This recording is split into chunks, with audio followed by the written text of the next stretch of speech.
Biz bunday uylarni orzu ham qilmagan edik. Prezidentimizning Qo'qon shahriga qilgan tashriflari davomida berilgan topshiriqlar ijrosi doirasida tez fursatlarda barpo etila boshlagan Yangi O'zbekiston mavzesi shahrimiz qiyofasini butkul o'zgartirdi. Ming yillik tarixga ega Qo'qon endi shaharcha emas, zamonaviy megapolis, xalqaro turizm va savdo markaziga aylanib bormoqda.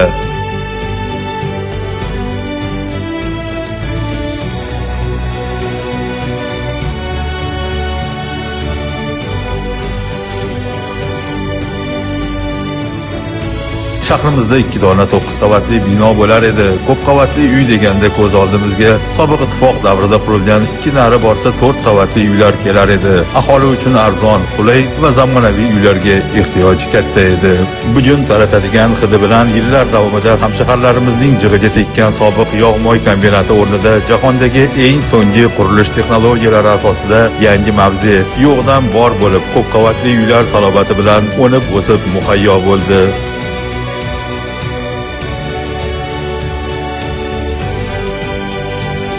Inson hayoti uchun zarur barcha qulayliklar, bog'cha, maktab, xizmat ko'rsatish va savdo nuqtalarini o'z ichiga jamlagan uy-joy majmuasi Qo'qon aholisi uchun eng yirik va kutilgan tuhfa, zamonaviy xonadonlar haqidagi orzularimizning ushalishi bo'ldi.